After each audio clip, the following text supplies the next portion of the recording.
Bro, lu yang punya adik cowok nih bro, tolong dikondisiin lah ya.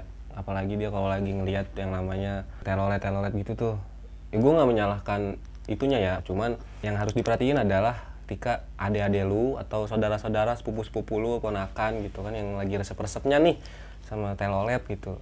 Ya tolong diperhatiin lah, kalau bisa dijagain. Jangan nyampe kejadian kayak yang di video ini nih. Ini gue nggak tahu tempatnya itu di mana, tapi yang jelas ini di Indonesia. Ya kan budaya, bukan budaya sih, maksudnya ada lagi tren telolet kayak gini kan di Indonesia gitu. Orang jualan stiker tuh di mobil.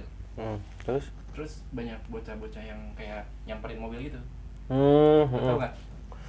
tahu. Iya, Ya, intinya yang berhubungan dengan jalan raya atau lalu lintas bahaya ya, maksudnya apalagi anak-anak kecil yang dia nggak tahu efek-efeknya atau nggak tahu rambu-rambu atau nggak tahu marka-marka jalan gitu kan, nggak tahu gitu batas-batas mana yang harus dia nyebrang, mana yang harus dia ke tengah jalan raya. Balik lagi ke kita sebagai orang dewasa atau mungkin kita yang menyediakan telolet tersebut gitu, jangan nyampe kayak kejadian video ini. Jadi tuh ada perkumpulan bocil-bocil FF mungkin bocil-bocil telolet yang dia tuh lagi nungguin mobil, tapi ada satu anak kecil yang dia tuh offset itu dalam arti dia tuh ngelewatin batas yang sewajarnya gitu. Jadi dia tuh nyampe turun di jalanan gitu, nggak ngelihat di pinggir aja, di trotoar aja kalau nonton. Jadi dia mungkin excited atau terlalu bersemangat pengen ngelihat secara langsung, dia tuh terlalu ke jalan raya gitu. Tapi di sini yang kasihannya tuh dia ya udah ada salah satu kendaraan motor ya. Jadi bukan yang punya teloletnya nih, bukan mobilnya, di motor justru.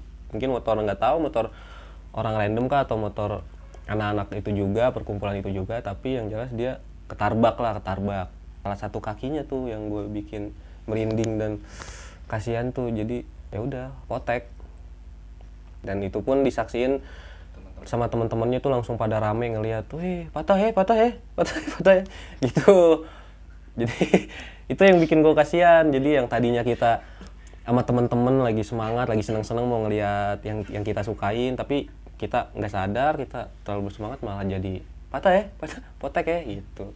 Itu jadi mungkin bro nih yang punya adik-adik nih, ponakan, sepupu, atau orang tua yang punya anak cowok yang lagi demen-demen kayak gitu, udah deh di rumah aja deh. Di YouTube juga banyak tuh toilet, jadi nggak usah harus ke jalan raya. Kita kalaupun bisa emang membatasi sih kalau iya, kalau anak kecil gak boleh ke jalan cuman kalaupun emang ke jalan raya ya kalau bisa sih kasih edukasi. Terus kalau bisa ada waktu temenin gitu. Jadi kalaupun ada sesuatu yang tidak diinginkan masih bisa dihalangi atau diawasi gitu. Oke, itu aja berita pada kesempatan kali ini. Assalamualaikum warahmatullahi wabarakatuh.